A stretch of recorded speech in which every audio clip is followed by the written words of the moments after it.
Hi, I'm Miriam Herschlag. I am the opinion and blogging editor at the Times of Israel, a platform that I hope is familiar to you. If not, I invite you to take a look at the range and diversity of ideas, opinions, stories, arguments that appear on my platform. I hope we can have as dynamic a session. We're starting a little late. I want to open the floor later on to questions. Let's just jump right into it first. This is a pantheon of experts here. It's a cornucopia of expertise you have up here in some differing areas. This panel represents collectively many, many decades worth of knowledge and work on the Israel-Palestinian story, on media and law. And today we're going to talk about the core issues that intersect between the facts on the ground in Judea and Samaria, the way these are portrayed in the media, and the legal strategies, debates, and battles that surround them. On the panel, you may be familiar with Dexter Van Zyl.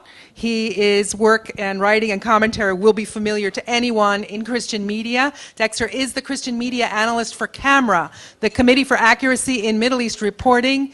Applause? Go ahead, feel free.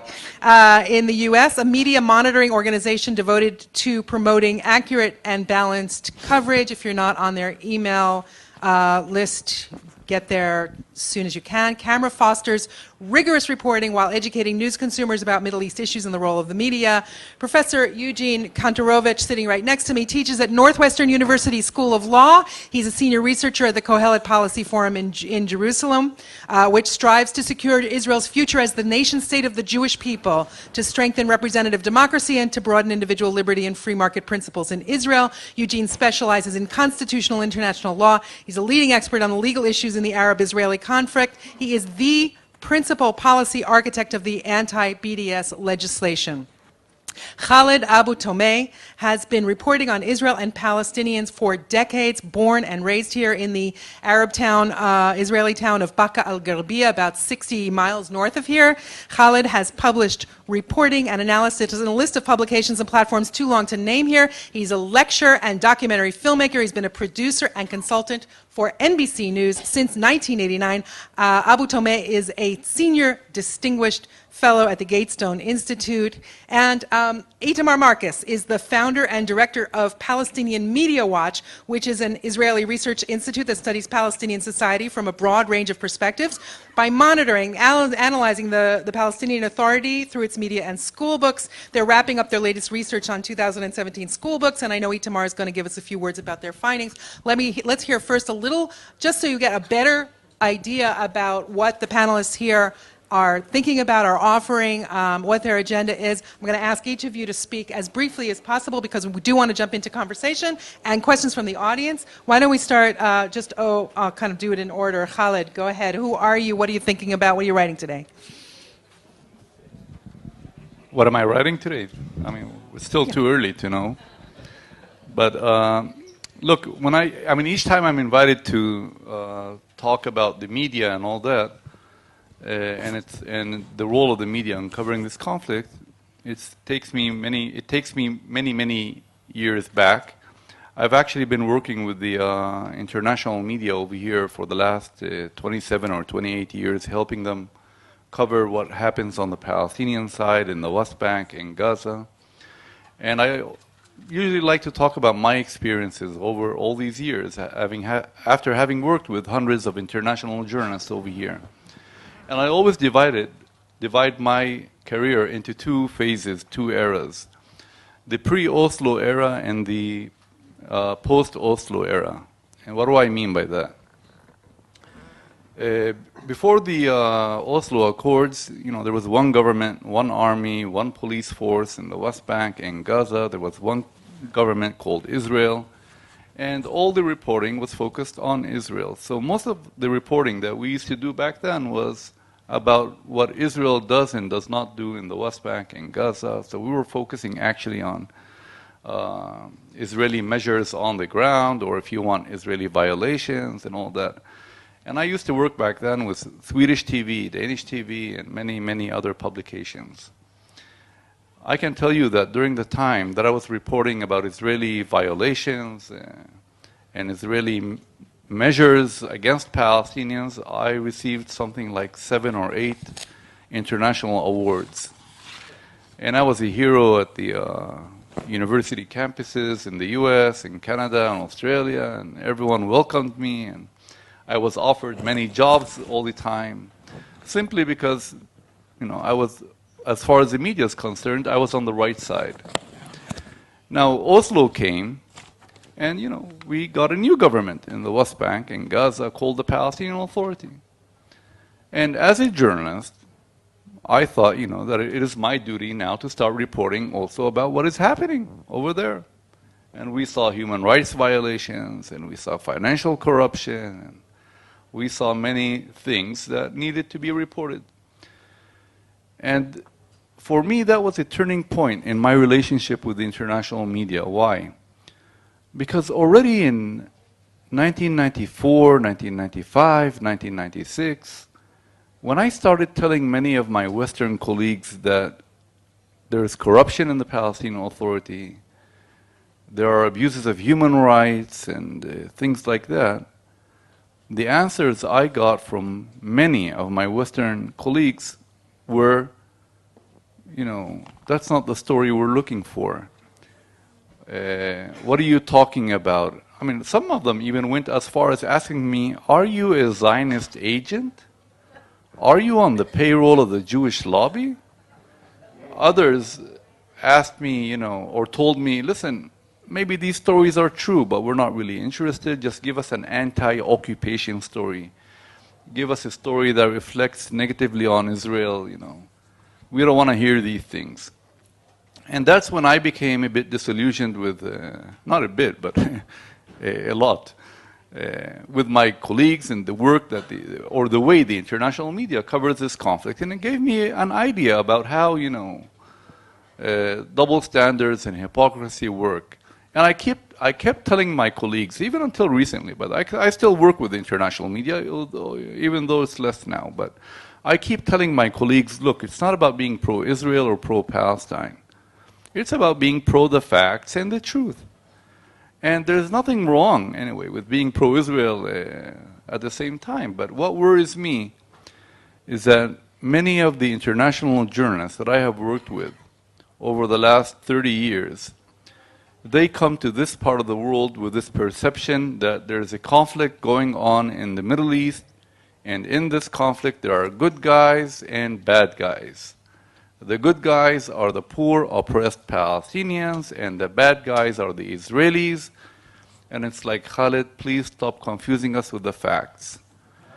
We don't want to hear anything else. And unfortunately and sadly, that has caused, a lot of damage to our reputation as journalists, not to mention to Israel.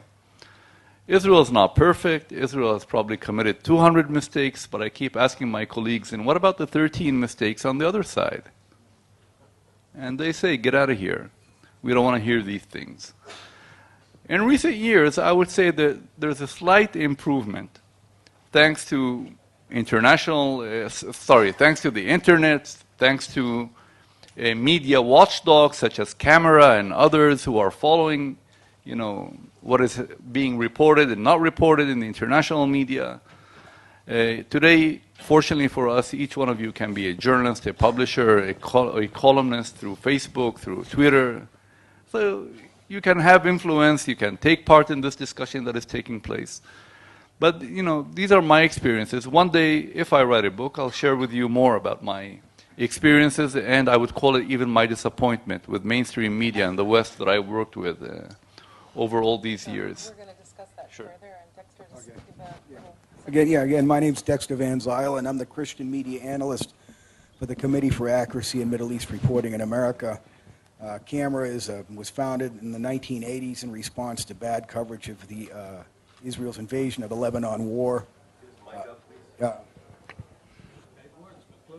Okay, thank you. Camera was founded in the early 1980s as a result of bad coverage of Israel's invasion of Lebanon after the PLO was used in Lebanon as a base of operations to attack Israelis. And it was started primarily in response to bad coverage of the Washington Post.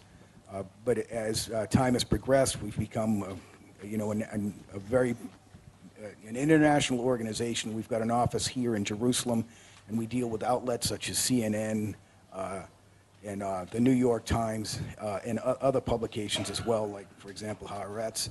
And I deal primarily with the churches. I used to work as a reporter. I was a community journalist outside of Boston, Massachusetts. I was a pretty aggressive reporter. And it was just a weekly newspaper, and then I went freelance for about 7 years. And then what happened is that I made the mistake of putting my hand in the wood chipper of the Arab-Israeli conflict, and I am still being run through it about 12 years later. And the thing is that from my work at camera, I have a vantage point to look at how Itamar is going to show you some of the ugly anti-Jewish, anti-Semitic, anti-Israel invective that's broadcast in the Middle East. What I do is I basically talk about how that type of hostility and invective is translated into the language of human rights. Okay, I deal with an issue, I think it's called, there's cognitive war going on. There's a cognitive war against the West, and essentially that cognitive war is an effort to somehow undermine Western confidence in the West itself, and also in the right of and the legitimacy of the Jewish state. And the thing is that people can't beat the West or Israel on the battlefield, but what they're hoping to do is to somehow undermine Israel's will to fight and the confidence of the West in Israel's legitimacy, and also ultimately in the confidence of Western civilization itself. And underlying that is basically an attempt, I think, to basically make people feel uncomfortable for being proud Christians in the West as well. And so that's what I do. And what you're going to, and so that's essentially what my work is. And one of the things that I see is that I work with churches that basically tell a story in which Israel is in control of the violence directed at it, and that somehow if it only withdrew and did also, came up with some sort of magical combination of withdrawals and peace offers, that essentially the Palestinians and the Islamists and the jihadists that direct their hostility and violence against Israel would lay down their arms and their hate. But the one message that I keep having to give to people is that anti-Semitism and anti-Zionism is a unifying political agenda that people use as an instrument to stay and maintain power, and that's politically true in Palestinian society. That's true about the Palestinian Authority. It's true about Hamas. And the one thing that the PA and Hamas have, share is hostility towards Israel. And that may be the only thing that they share together. Their interests, in many respects, are pretty divergent. And the thing is that what I've come to document, and this is my last point before I pass it on, is that there is a whole machinery used to basically transmit this hostility and this anti-Israel agenda into the peacemaking and human rights community in the West. And an awful lot of that machinery is located right here in the holy city of Jerusalem, especially institutions, and I'll just name one, the World Council of Churches. And if you want to talk to me afterwards or interview me after this is over, I'm available. So I'm done. Hi, I'm Professor Eugene Kontorovich. Welcome, it's great to see all of you here. Welcome to Israel, which is very happily the world's only Jewish country, for much less happy reasons. It's worthwhile pointing out. It may be the Middle East's last country with any significant Christian population very soon. I'm a professor of international law, and I work in policy areas related to international law and Israel. When you read media discussions of pretty much any conflict in the world, be it the Turkish-Cypriot conflict, the Armenian-Azerbaijani conflict, the Indo-Pakistani conflict, the conflict between China, Vietnam, the Philippines, South Korea, and all its other neighbors, all these territorial conflicts, all these ethnic conflicts, they're always discussed in the media in political terms. The Indo-Pakistani conflict, the Moroccan-Sahrawi conflict. The Israeli-Arab conflict is, unlike all these other conflicts, always discussed, even in media accounts, non-specialized accounts, in legal terms. So when you're reading about the Kashmir, you'll see Kashmir, which is disputed between India and Pakistan, and there's a religious aspect and there's an ethnic aspect, but they have some kind of fight, these two countries. With the Israeli-Arab dispute, it always says Israel's presence in the West Bank, which is illegal under international law. Israelis in these places, which India, by the way, has in the past few years moved several million Hindus into the Muslim areas of Kashmir, when that's described in the newspaper, it's without any, which is not often, it's without reference to the terms international law, settlers, occupation. So it turns out that the international law that applies to Israel only applies to Israel. And that's a problem, because what's law? Law is a system of general rules that applies to all cases in the future, to all similar cases. And what's international? Something between countries. So a rule that doesn't apply to similar cases and that only applies to one country, it's not international and it's not law. Now, I can speak at great length, and I often do, about the legal bases and status of Israel's presence in Judea and Samaria, questions about borders, peace process, settlements, but we don't have time for a technical discussion now. So instead of giving you fish, I will give you a little fishing lesson. When you hear a claim about Israel in international law, well, Israel is doing X practice and it violates international law. First question to ask is, can you show me somewhere else where the international community agreed that this kind of conduct, say demolishing houses of terrorists, for example, can you show me another place where the international community has agreed that that's illegal? Now, if the person you're talking to is sophisticated, they will say yes, and they will have a long list of other examples, but all those examples will also be about Israel. So with the home demolitions, you can say, but for example, when the US Army demolishes terrorist homes in Iraq, or when NATO does it in Afghanistan, does the international community consider it illegal? And the answer to that has to be uniform, otherwise we're not talking about international law. Very important point. What comes out of the UN is not international law. Now, there have been, on another front, so there's the legal front and there's the policy front. One major initiative that I have been involved in lately is legislation, which is now passed in 22 states of the United States, which provides that those states will not do business with companies that boycott Israel. Whether purchasing or investing, it depends on the law. Numerous other states are considering such legislation. I have to say, I've helped with the drafting, but this is not legislation that requires lobbying. It sells itself. That is to say, legislators are calling up, and what they want to show, they want to make a statement. They're saying, we're not doing business with Israel. And when I say Israel, I don't mean the government of Israel. This isn't about not doing business with the government of Israel. That's a political thing, feel free. Not doing business with Israeli companies because of their national origin is a form of impermissible discrimination, and American states are saying they want no part in it. There are also two very important laws being considered now by Congress to deal with the boycott threat. And again, the boycott threat is at its most serious not when it comes from, let's say, boycott activists, the so-called BDS movement, but when it comes with a much more polite and organized face, such as the European Union labeling initiative, which again only applies to Israel. Let me just give you an example of this. European Union says, we don't recognize Israeli sovereignty in the West Bank. True, they're entitled to do that. So the products can't say made in Israel. At the very same time, there was a challenge brought by the Soahari, who are the indigenous people of Western Sahara, which is an area occupied by Morocco. And the Soahari say, products from Western Sahara sold in the European Union are labeled made in Morocco, but European Union doesn't recognize sovereignty of Morocco in Western Sahara.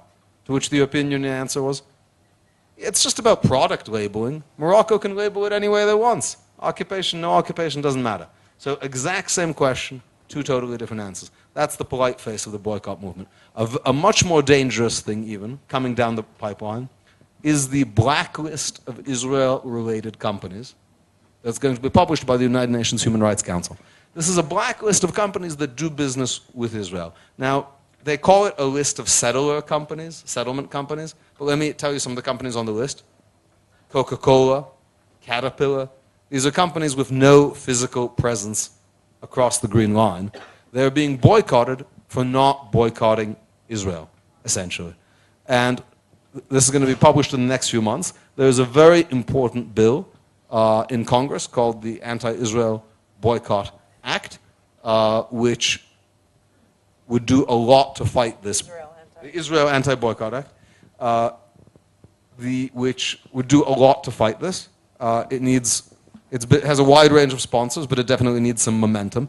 And I think what's important to point out is this isn't just about Israel. In their zeal to go after Israel, the Human Rights Council is going to be costing jobs of American companies, Korean companies, there happen to be some Korean companies on the list, European companies, simply because these companies don't boycott Israel. And this is a matter of some great priority. Do I have 2 minutes? Let's move it into the... Okay. And then these issues arise constantly with some kind of boycott initiative. And the first question to always ask is, show me where this works somewhere else. And amazingly, one of the things we've shown, we have a report, I can give you copies, many of the companies on the Human Rights Council's list also operate in occupied Western Sahara, occupied Northern Cyprus, occupied Nagorno-Karabakh. According to the Human Rights Council, they can continue doing all of that and not be classified a settler business. So what that shows is it's not about international law, it's not about human rights. It's a list of companies that do business with Jews, and there's a name for that that doesn't involve human rights in. And we will definitely get to more.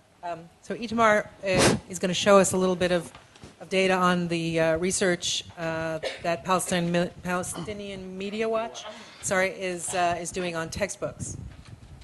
Yeah, in general. Okay, thank you very much. And first of all, I have to apologize for being completely overdressed here. But I want to thank this gentleman in the second row for wearing a tie and a jacket, so that way I'm not the only person in the room who's wearing a tie and a jacket. Palestinian Media Watch was founded in 1996, and 1996 was 3 years after the signing of the Oslo Accords. We wanted to know what the messaging was from the Palestinian leadership to their people.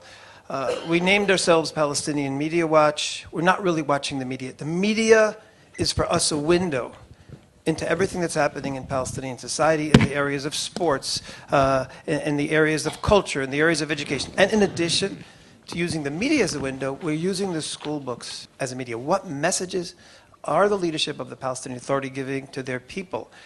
And this is critical. We know the messages of the Palestinian Authority to foreign governments. We know them to negotiators, we know them to the media. But those are irrelevant if the messages to their own people are completely different. And that's what we are studying. And today I'm just going to give you a little bit of an introduction now to what those messages are, some of those messages, and then later on we'll continue in the discussion. Now, I'm opening with, I don't know if this, is the camera working on that side? Okay, so I'll try to step back here so maybe people can see better. I'm opening with this illustration. Now, imagine that you are a 12 or 13-year-old Palestinian child, and you're going through your school book, your social studies textbook, and this is the picture that you see. Now, for people who can't see it, you see a picture here of a tractor with a Star of David on it. It's on the sheets that we handed out, the top picture on the sheets we handed out. Tractor with a Star of David digging under the Al-Aqsa Mosque, or actually the Dome of the Rock, and it's about to collapse. So this is the picture. Now, what are you seeing? You're seeing a tractor in the process of destroying the Al-Aqsa Mosque. Now, look at the question. Look what the child is told to do here on the next slide.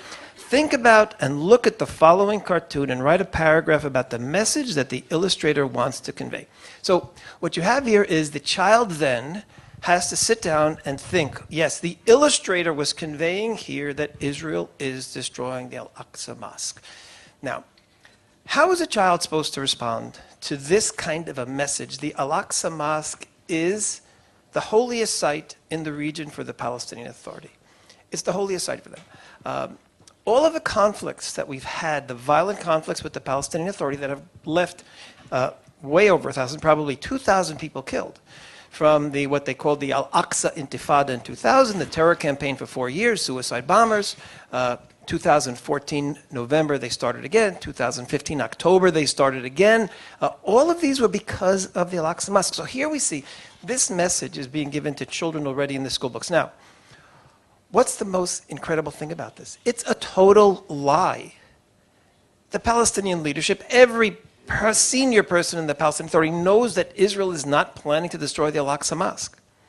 And yet there it is, front center in a Palestinian school book. Now, I want to show you, it's not just there. And this is the key thing. By looking at Palestinian society holistically, by studying the media as a window to what's happening in culture and sports and everywhere, and the school books, we see that there are uniform messages coming from the Palestinian leadership to their people. And I want to just show you how this same message comes everywhere, very briefly, from the leadership. And I want to show you how the leadership uses this. So, for example, we have Mahmoud Abbas saying this. Mahmoud Abbas talked about Israel's dark goal of destroying the Al-Aqsa Mosque to build the alleged temple. This is Abbas himself, the leadership. We had a Palestinian Authority government decision in August 2015, just before the terror started, the terror wave, and they talked about Israel's plans to destroy the mosque, destroy it, and establish an alleged temple. This is the government, establish an alleged temple instead. Here we have a cartoon produced by Fatah that they put on their website. An ISIS-looking person, which is called Judaization, is destroying the Al-Aqsa Mosque. We even had this, which is an incredible thing. This is in the PA National Security Forces. What you see here is an Israeli soldier taking off his pants, literally, about to rape a Palestinian woman, and she's representing the Al-Aqsa Mosque. This is from the PA National Security Forces Facebook page. It's online, yes, yes. They publish, but it's who is doing it, and this is critical. This is the security forces of the Palestinian Authority. We're not showing anything private, and we don't publicize anything private unless there's a particular reason. We're showing the official messaging of the Palestinian Authority and the frameworks that they control. Now, this one in particular is significant. I want to just show the similarity between the messaging here the Palestinians using and the Nazis use. This is a cartoon from Der Stürmer. You see the Jew here with the long nose, here the long nose. Here you've got the Star of David on the helmet, the Star of David on the hat. The Aryan woman is trapped in the spider web. This woman is trapped behind bars. And so it's the evil Jewish male attacking the female here, in this case the German female, and here in this case it's the Palestinian. This hate message is coming through in every direction from the PA. How often is this? I'll just show you the most recent example. October 13th. Just a couple of days ago, this is a person in charge of Islamic-Christian relations in the PA. He gets a lot of press time on television. He said, Israel intends for the Al-Aqsa Mosque to collapse through excavations, and then Israel will claim it was an earthquake, and then we will establish our third temple, just 4 days ago. So we're seeing a nonstop message. Now, from kindergarten to Abbas, and everywhere in between, the same message. And then what's the result of this? A poll taken in September 2015. What was it? 50% of Palestinians believe that Israel intends to destroy the mosque and the Dome of the Rock and replace them with a Jewish temple. Now, what happens at this same month once Abbas and his people had created this whole environment? Abbas goes on television, and what does he say? We won't allow the Jews to defile the mosque with their filthy feet. We bless every drop of blood spilled for Jerusalem, blood that's been spilled for Allah. Every martyr will reach heaven. This was his call for violence. It led to violence, and then we had 9 months of terror, which they called the Knife Intifada, 40 Israelis murdered. So what do we have here? And this is a prototype for the way the PA messages in many different areas, but particularly in this. There is a constant badgering of hatred, in this case about Israel's plans to destroy the Al-Aqsa Mosque. This goes on forever. When the Palestinian leadership wants to have violence, because they need violence for internal political reasons very often, like they did a number of times, what does Abbas do? He then increases the intensity. We had the government decision right then. We had many other statements right then. The polls showed 50% of Palestinians believe this. Abbas goes on TV, calls for violence, and boom, we have 9 months of terror. So that's the way it works. Constant hatred, and then when you want the violence, the hatred is there. The hatred is the key to violence. Without hatred, there'd be no terror. So the hatred's there all the time. Sometimes I've spoken to journalists and they'll say, foreign journalists, Israeli, say, well, that's the Palestinian narrative. And therefore they excuse it or justify it. This Palestinian narrative in this and in many other areas, its whole purpose is to create the hatred all the time so that when the leadership wants violence. Now, I want to show you two more examples of messages that are critical and also an understanding why we don't have peace. That was a topic that was discussed yesterday. Now, first thing is denying Israel's legitimacy. And I want to show you just three examples, a few examples from the school books. This is, by the way, everything from the school books is from a report that we're preparing now. We haven't actually released this yet, this full report. You're in the press. If you want to use any of this material, go ahead and use it.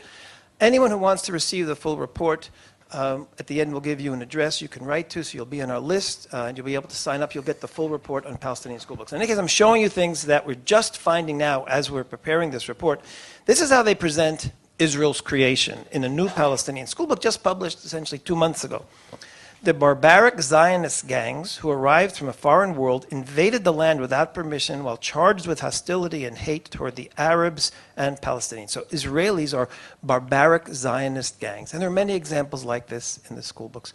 No recognition of Israel's right to exist. Barbarian Zionist gangs with no permission. And this is a message throughout the Palestinian Authority. And the new school books, by the way, that we're studying now for 2017 are worse than anything we've seen before, which is something that we're completely shocked about. And like I said, you must get a copy of that report. Two more examples on this from the school books.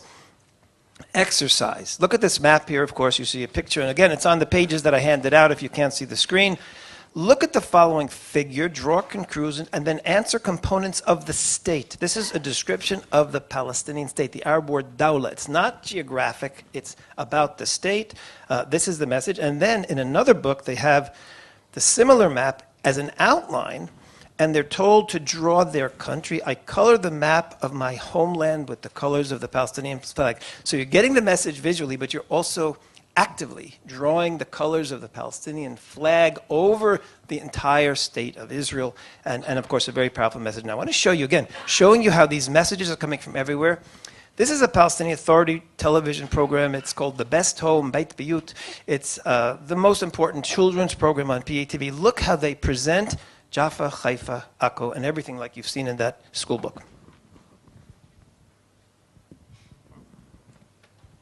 Okay, the sound's not working. تسميتها كان الربيع وعايز احتلال يافا. تصدق؟ شوف كانت يافا هون بس صارت كان الربيع.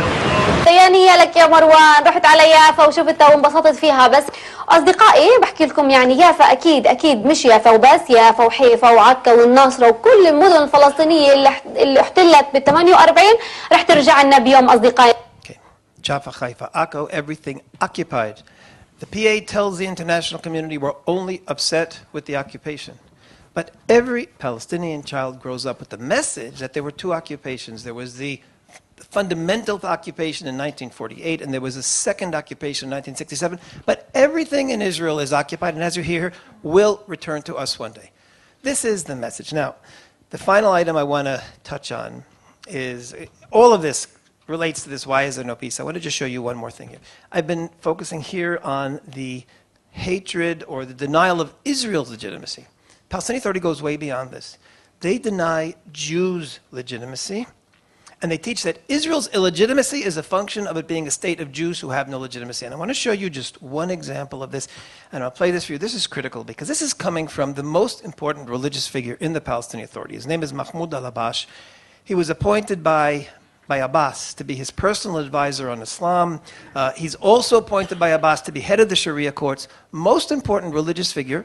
And here he goes on official PATV and he's saying, what is the conflict about? Now, again, if he were speaking to the international community in English, oh, the conflict's about territory.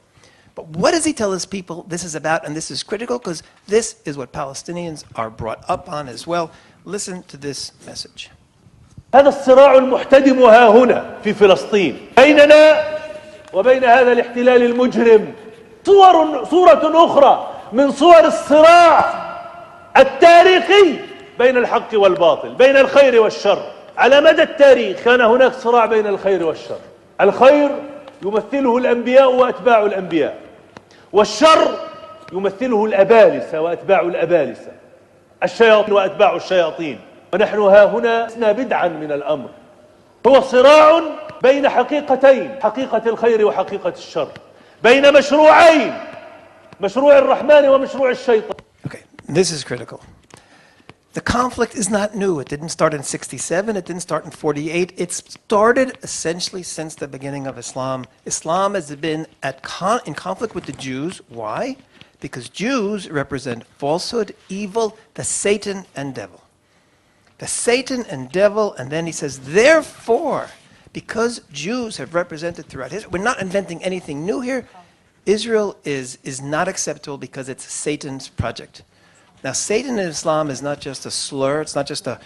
Satan is the evil force in the world. Everything in the world that happens negatively is coming from Satan. Satan needs people in the world to implement these policies. And who is Satan using? Satan is using the Jews. So then, therefore, Jews become the evil force in the world, representing Satan. If you kill a Jew, you're actually doing a service to humanity. And this is something that they also say. I'm not going to go any further now. We can bring it up in discussion. So this is the totality of the messages that we're seeing from the Palestinian Authority. They teach it to their kids as well. We have heard all of these children who I just showed you here reciting the same poem, Our enemy Zion is Satan with a tail. Anyone who wants to receive our report on school books, our press releases, please write down or send us an email right now, pmw@palwatch, even a blank email, pmw@palwatch.org, and then you will get the school book report when it comes out and everything else, our press releases. Thank you. Thanks. Oh, thank you, Itamar. That's very useful research that you did. I want to ask the panel what questions this raises in your mind. What, with this field research, essentially, and the presentation that Itamar made. Where do you go with this? Dexter, is this information getting out in the way that it should? I think this is. I think it's almost impossible to believe that people don't know about this. Okay, it's just that they don't really want to talk about it, and they don't want to actually come to grips with the impact that it has on the prospects for peace in the region. And this is, I think, particularly true amongst Christians who are committed to the goal of peacemaking, because what this does is that it indicates that the conflict is not amenable to peacemaking, and that outside efforts on the part of well-meaning Christians may, in fact, not have any impact whatsoever. And another thing is that it's difficult, it's much safer for Christians to criticize Israel and Jews and Judaism, but it's not so safe for Christians to criticize jihadists or the Islamist movement, or to basically address some of the issues related to Muslim anti-Semitism. Christian scholars have dealt with issues of Christian anti-Semitism left, right, and center. It's one of the things that people have written about for a long time. And we're seeing growing numbers of of Muslim scholars like Tariq Fatah starting to deal with this issue as well. And what Itamar is doing is very important. Okay, we have to see this, but at the same time, we have to remember that we can't lose hope. But a lot of the heavy lifting on this issue is going to end up having to be done by Muslims themselves. Eugene, this kind of research, I would imagine, serves as a backdrop for your conversations about the legal strategy and legal ideas that should be sort of applied in the situation. Sort of, is this useful information? Is the politicians that you are talking to and explaining this to, is this the kind of narrative that you feel they don't know that they should know? So I think Dexter's right that a lot of people don't want to know it. One of the politically relevant question is who pays for these school books, because the school books, which are of course paid for by Palestinian education authorities, but the Palestinian authorities' budget is almost entirely dependent on foreign donations from the European Union and other international and other states. So, in a sense, it's the European Union that is publishing these school books by their very large contribution to the Palestinian economy, and I think it's the case that the direction you educate your children in the direction that you want them to go. Israel isn't the startup nation by accident. There's a big emphasis on education, technology, and high tech. And you know, the question isn't. So I'm from the Soviet Union, and I think it's. We could tell by your accent. Yeah, I think there's a failure in reporting on the Palestinian Authority that is a failure that is also reminiscent of long-standing failures of reporting on the Soviet Union by the mainstream media. So journalists would go to the Soviet Union, and they would say they would be taken by their handler from the KGB, from the press agency, which was an arm of the KGB, and they would approach a person on the street, and they would say, "How do you like the Soviet Union?" "We love it. We really like it. We're so happy to be here." Now, some of them did like it because they were educated that way, or for other reasons, and some of them didn't like it but wouldn't tell you different. So, in trying, so there's a big question when journalists write about the Palestinian street or figuring, what do Palestinians think or believe. In a non-free society, the question of what do people believe cannot be approached in the same way as in a free society.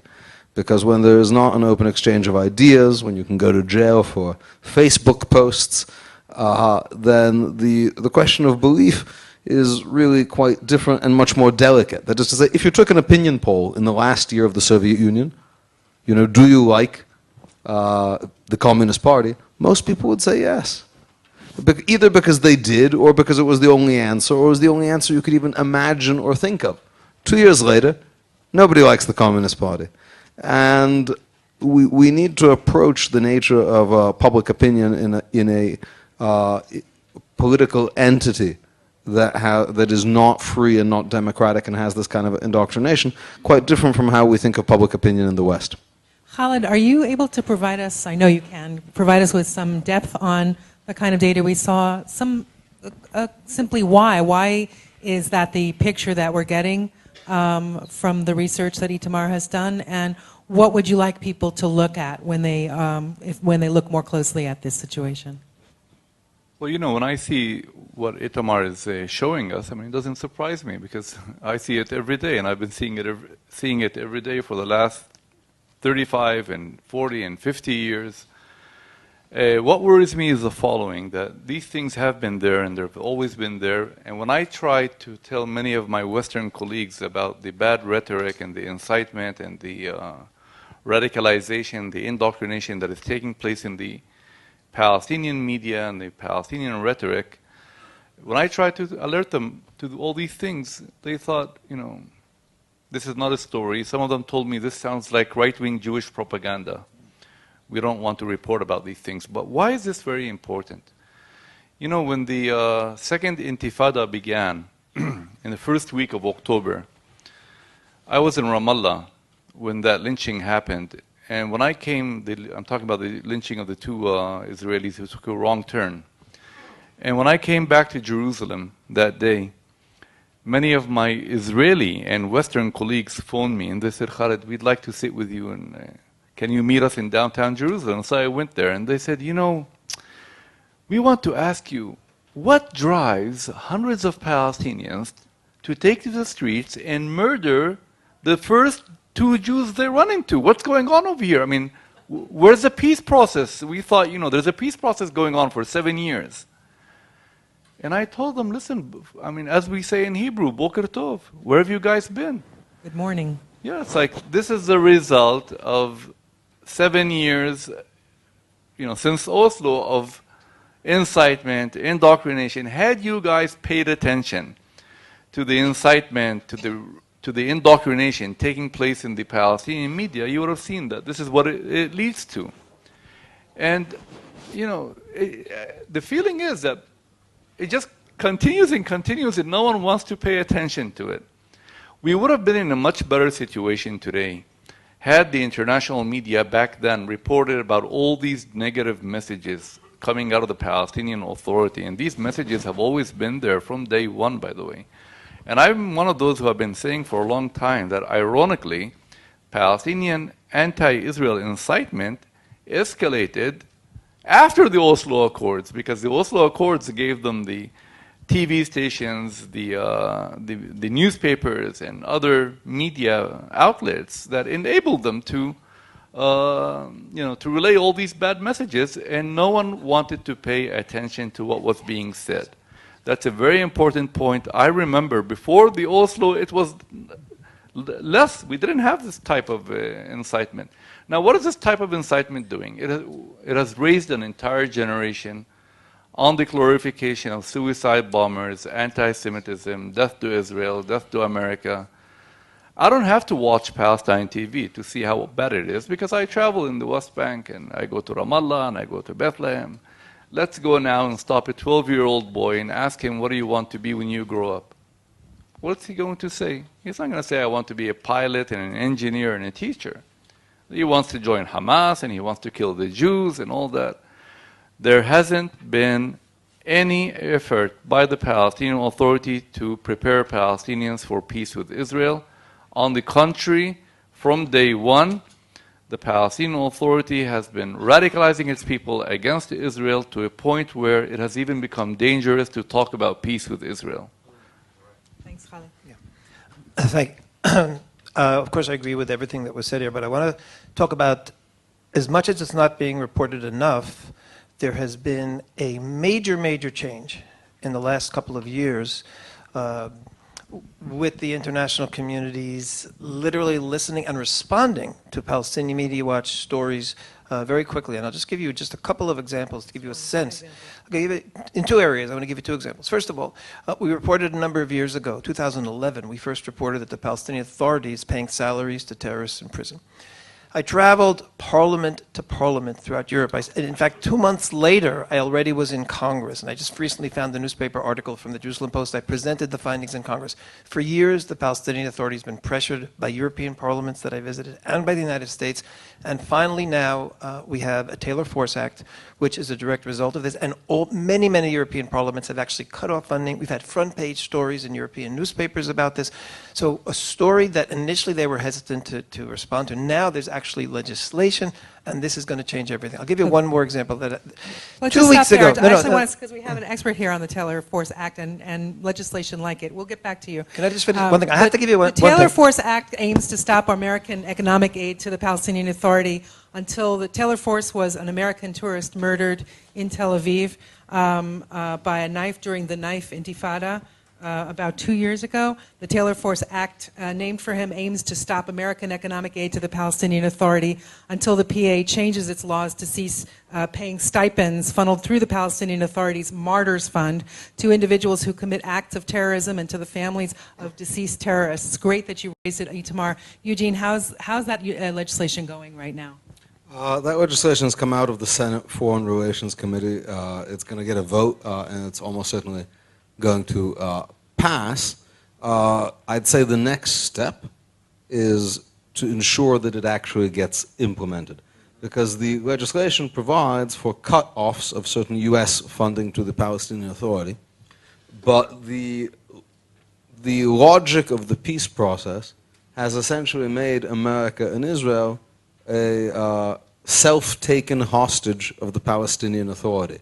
That is to say, because the idea is you need a partner for peace, and if you don't, you're in trouble, the notion of the collapse of the Palestinian Authority is seen as very dangerous, but that creates its own danger, which is the Palestinian Authority becomes immune from any kind of sanction. So this is a very valuable step in lifting that immunity of the Palestinian Authority. Now, the Palestinian government argues that this is not, it's very important to understand the real underlying theme of this law. The law is not about some bad thing that the Palestinian Authority is doing.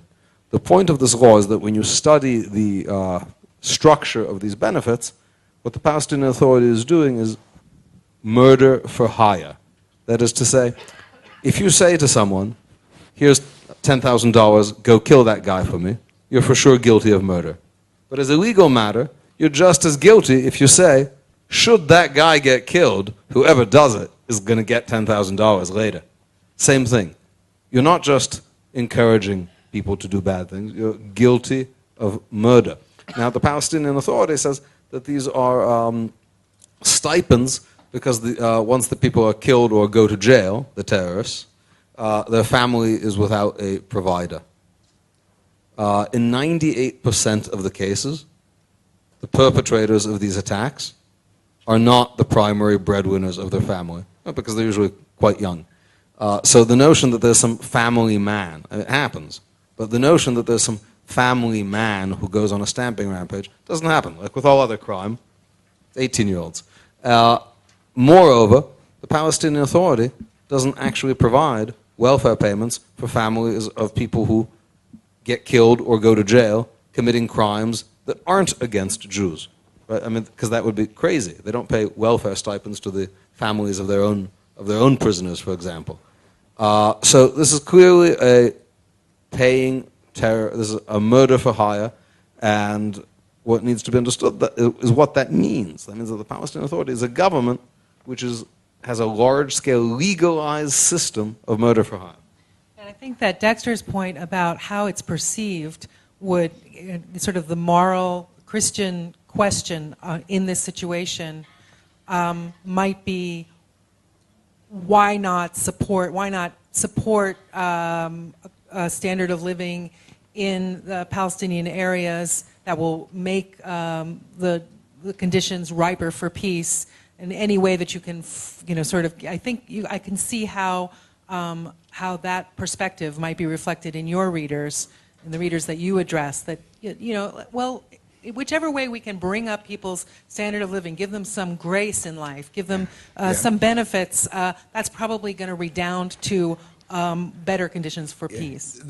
And I think one of the problems is that if this process keeps reiterating itself, what you'll have is just a further descent into violence in the West Bank in particular. And one of the differences that people have been able to say is that, look, the rocket attacks, Gaza suffers much more economically than the West Bank.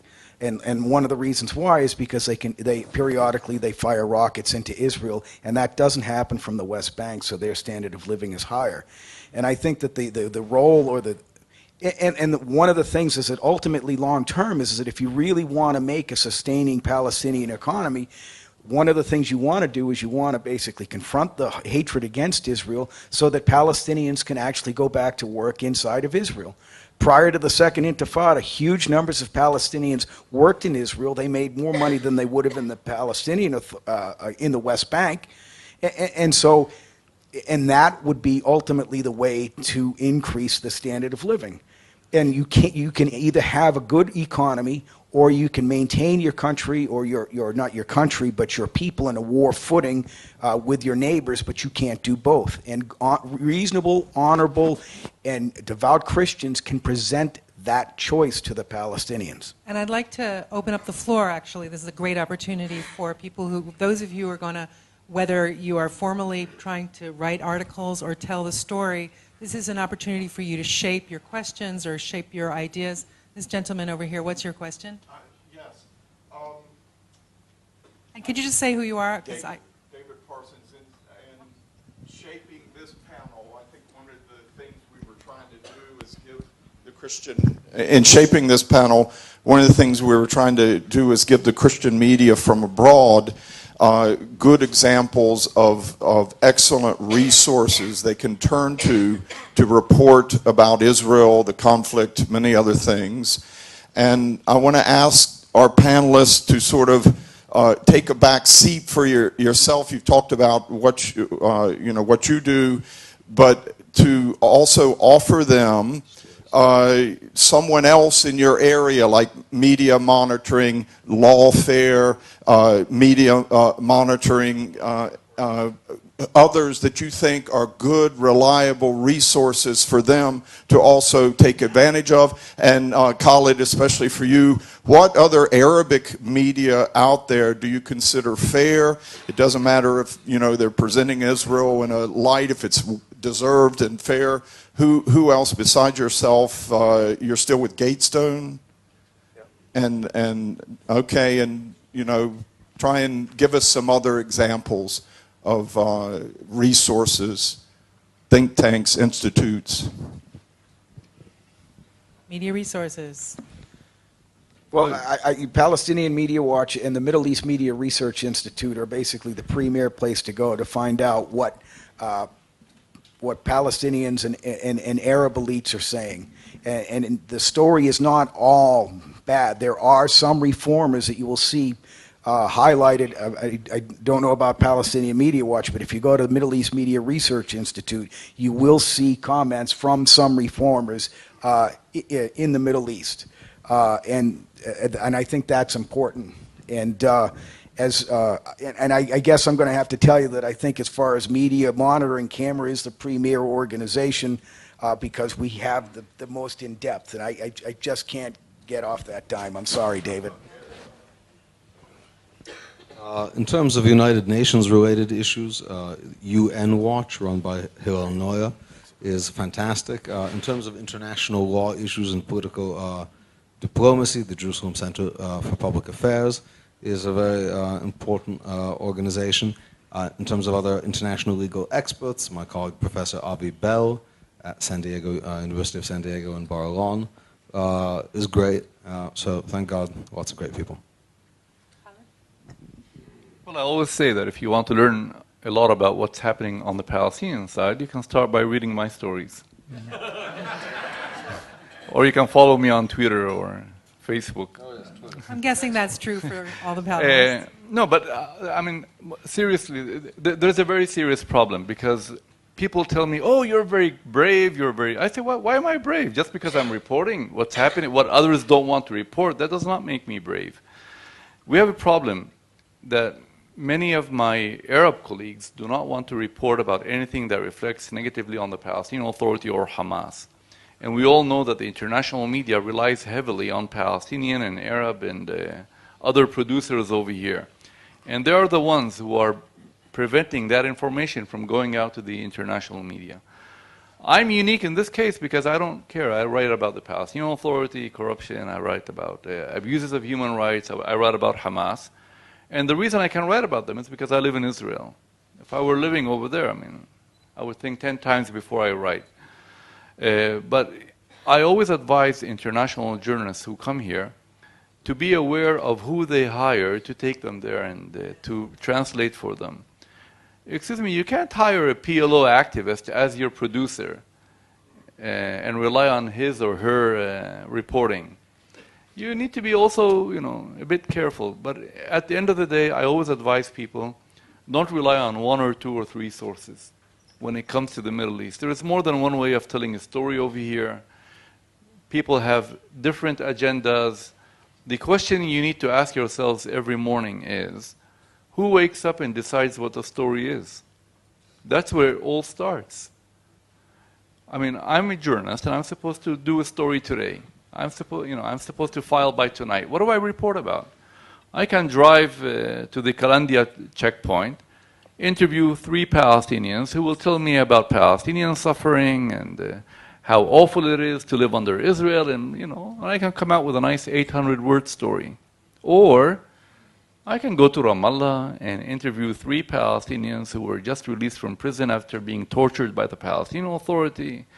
And I can interview Palestinians who are afraid to speak out, and and I can write a 1,000-word story about Palestinian suppression of freedom, public freedoms, and all that. Who decides what the story is? That's where it all starts, with people who wake up in the morning and say, I want to do this story and not that one. And that's a very serious problem we are facing over here. Thank you. Any other questions? I'll ask if you going to get very concrete. Oh, sorry. Okay. Sorry, maybe as a continuation to what David pointed out, there are, and if you'll allow me just 30 seconds, Shurat Adin, based here in Jerusalem, Stand With Us, that is based in was founded in Los Angeles, has an office here in Jerusalem.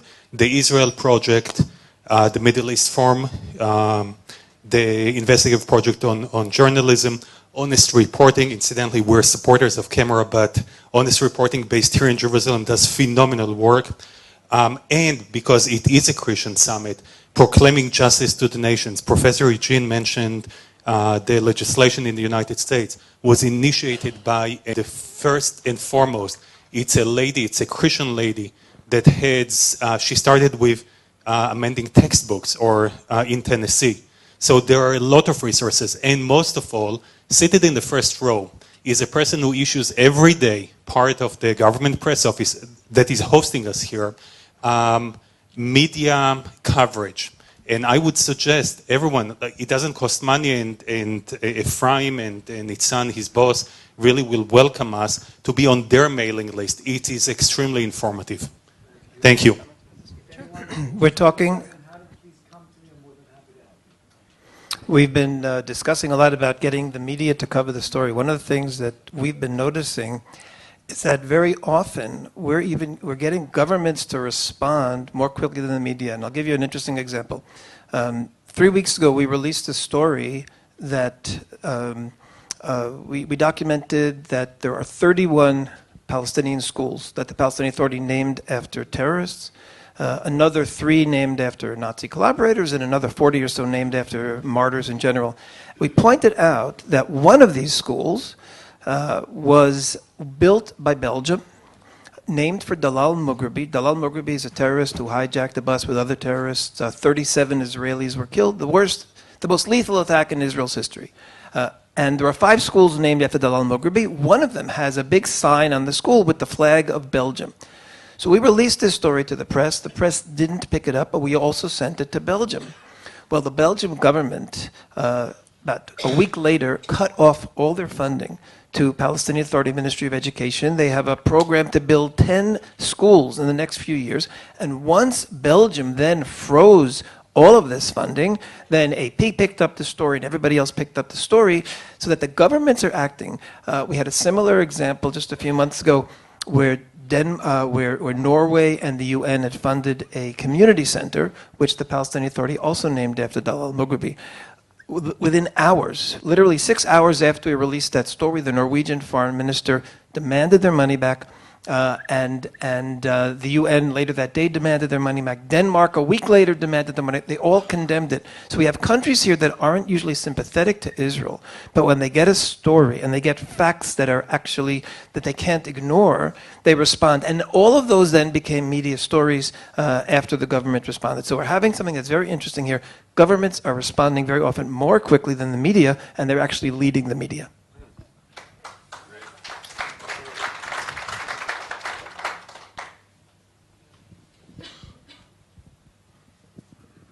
So I'll push back a little bit with you guys. One of the things that has happened of late, particularly in the U.S., any video of Democrats doing something badly, the response is Republicans doing something badly, right? So it's this kind of tit for tat. You show bad videos of Palestinians behaving badly, well, I'll show you videos of Israelis doing bad things, right? That's has become our kind of discourse on Twitter, Facebook, that kind of thing. How do you guys move beyond that and actually, make things stick, I guess?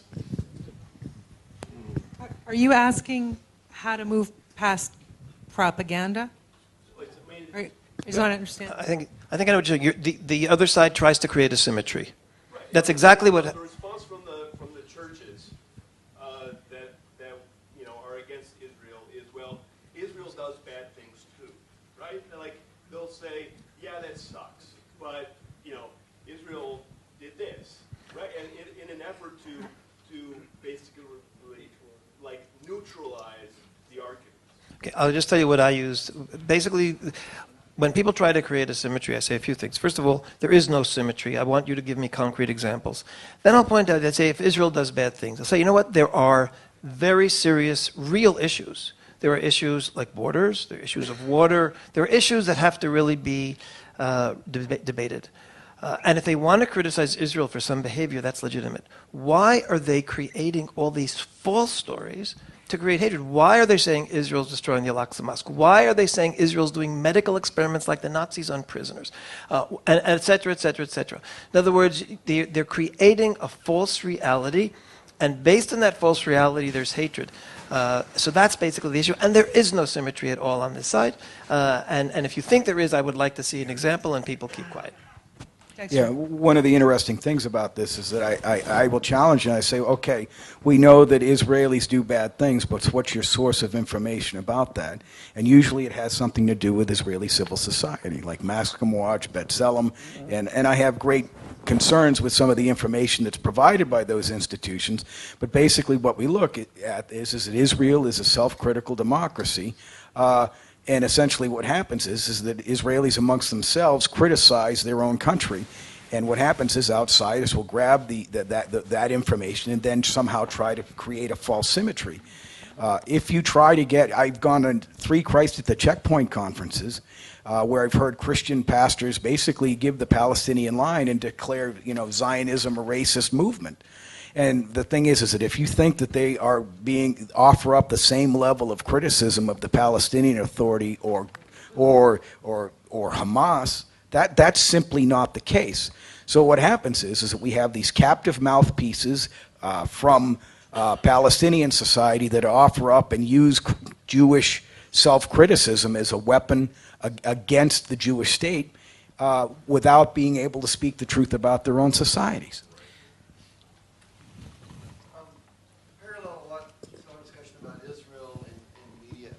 Parallel to our discussion about Israel and the Christian media, I know there's a lot of work behind the scenes between Saudi Arabia and Israel, Egypt, Egyptian military, Israel, Jordan, of course, Abu Dhabi, Kuwait. When those overtures, or say a Saudi prince visits Israel, okay, how is that reported? And particularly, how is that reported in the Arab press?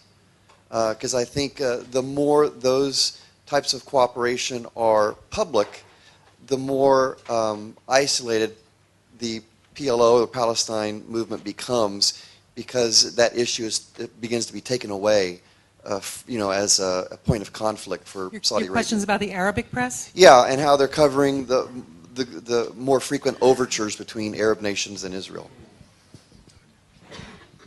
The only reports you see in the Arab media about these, the so-called rapprochement between Israel and some Arab countries are denunciations and condemnations and attacking Arab regimes for promoting so-called normalization with Israel. First of all, there is no confirmation of, from any official source, and most of it is based on reports in the Israeli media. But when you read what is published in the Arab media, you see the denials, denials, denials. And then when you read articles and op-eds, you see that most, if not all, the writers are attacking the rapprochement between some Arab countries and Israel as a form of normalization with the enemy. It should not be happening. It's, it's a campaign of intimidation that is taking place against the so-called moderate Arab regimes. No one, of course, is taking them seriously. But on the other hand, you're right. These reports have managed to create a situation where the Palestinian Authority has become very worried. And there is a feeling among many people in the Palestinian Authority that maybe our Arab brothers are working behind our back and cooking something with Israel, and that's why they are warning day and night against the so-called regional solution. They're saying, if Israel wants to make peace with the Arab world, that's fine with us, but first of all, you should solve the Palestinian issue and not do it the other way. You don't make peace with the Arab countries and then do it with the Palestinians, and that's why the Palestinian Authority and other Palestinian writers and columnists, they've also been attacking or warning, let's say, Arab countries against, embarking on such a move with Israel without first solving the Palestinian issue. So at the end of the day, it's negative reporting in the Arab media about the so-called rapprochement between Arab countries and Israel. Thank you. I just want to move on. We're going to wrap up. I hear some stomachs rumbling there. And it's sort of along the lines of what David Parsons raised about the good sources for media. What, looking forward, should astute consumers and producers of media, what are the stories that you see coming? Where should their attention be in the coming days, weeks, months? maybe we'll just have a round about that in order to wrap up, so that you guys can go away with the stories and the agenda that these amazing panelists think that you ought to be paying attention to. Eugene, want to give a crack on that? Sure. First of all, in the next few months, I think a major story, which is going to be reported a lot, but it's important to report the right way, is the story of the UN Human Rights Council's blacklist. A smaller story, but I think one that is extremely relevant for Christian audiences and encapsulates the anti-Semitic nature of the boycott movement, international legal double standards, something that is very timely right now. A week ago, there was a marathon held in Israel called the Bible Marathon. The Bible Marathon is a marathon that commemorates a race, well, not a race, a running that happened in the book of Samuel, in which after a battle, in which the Jews were badly defeated, someone ran from the coastal area to the capital in Shiloh to inform the government of this defeat. And it happened before the Battle of Marathon. It turns out it's the same length as a marathon by some coincidence. So people have been having this race, a marathon, from what's now Rosh Hashanah to Shiloh. This year, based on some complaints that the International Marathon Accrediting Organization, which is called AIMS and is based in Athens, so they got some complaints saying, hey, this is illegal. This crosses the green line and violates the Security Council Resolution 2334. They de-accredited this as a marathon. Now, previously, the only requirements you need to be a marathon is to be the right length and have a certain number of pit stops and whatnot. So they said you can't be an official marathon. And this is a race that was of great appeal to Christian runners or people interested in biblical history and biblical recreation. And what they're saying now is it's a crime for Christians and Jews to jog or run fast in the areas of the West Bank formerly occupied by Jordan. And this is not an issue that's going to go away, because there's a Jerusalem marathon too, which this organization hasn't noticed, also is across the Green Line. It goes, kind of around the old city. This is something which I think needs to be brought to broader attention, because it turns out the same organization continues to certify the Leumi Marathon, which ends and starts in Moroccan-occupied Western Sahara, and this is a private marathon, the Biblical Marathon. It's organized by some Israeli running enthusiasts. The Moroccan Marathon is actually organized by the Moroccan Ministry of Sports and Territorial Reunification to celebrate the anniversary of the Moroccan annexation of West Bank. That's okay. That doesn't violate international law of the Western Sahara. This does violate international law. I think also this is a situation in which I've dealt a bit with this organization and been involved a bit in the response.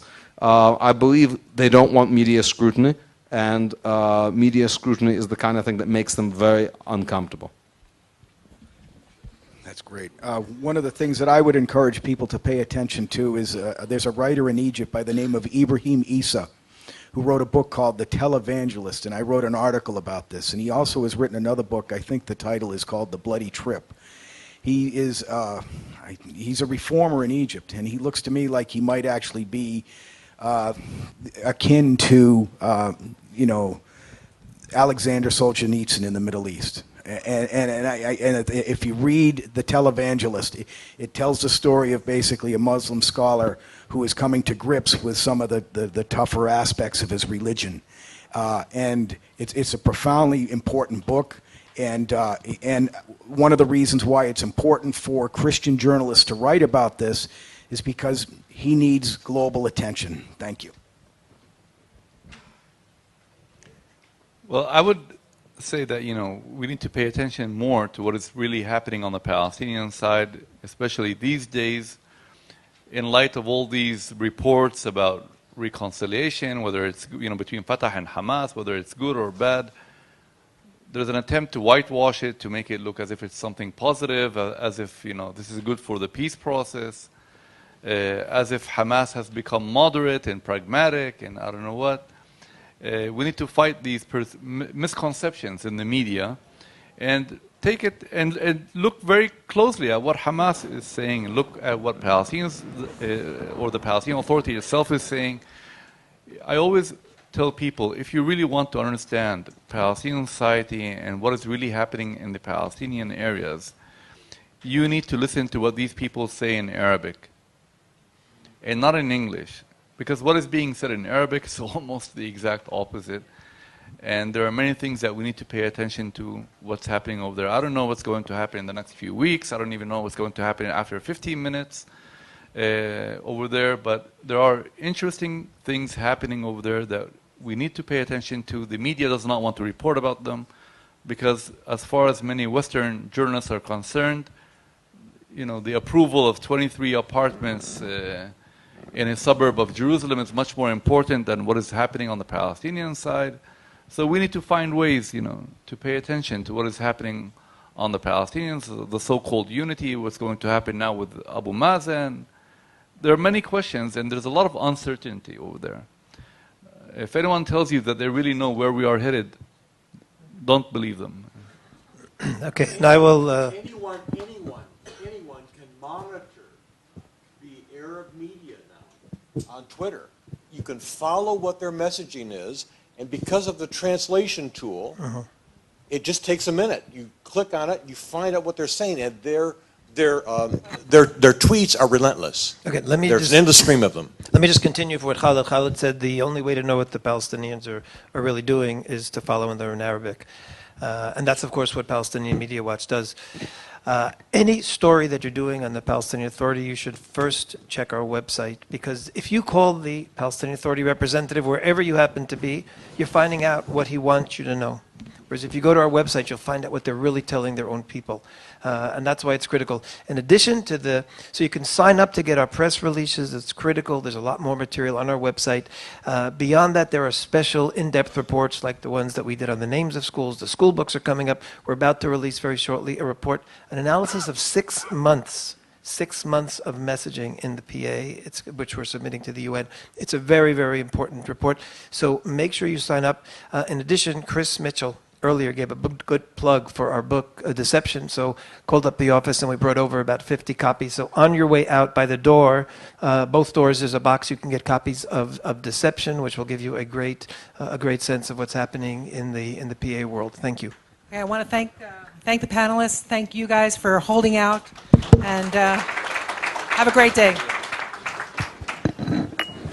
Thank you. Thank you very much. There will be lunch upstairs now, and then at 1:45, please be ready at the lobby for your tours. After that, we will go straight to dinner, so please bring along something warm, because again, it will be chilly over there. Thank you.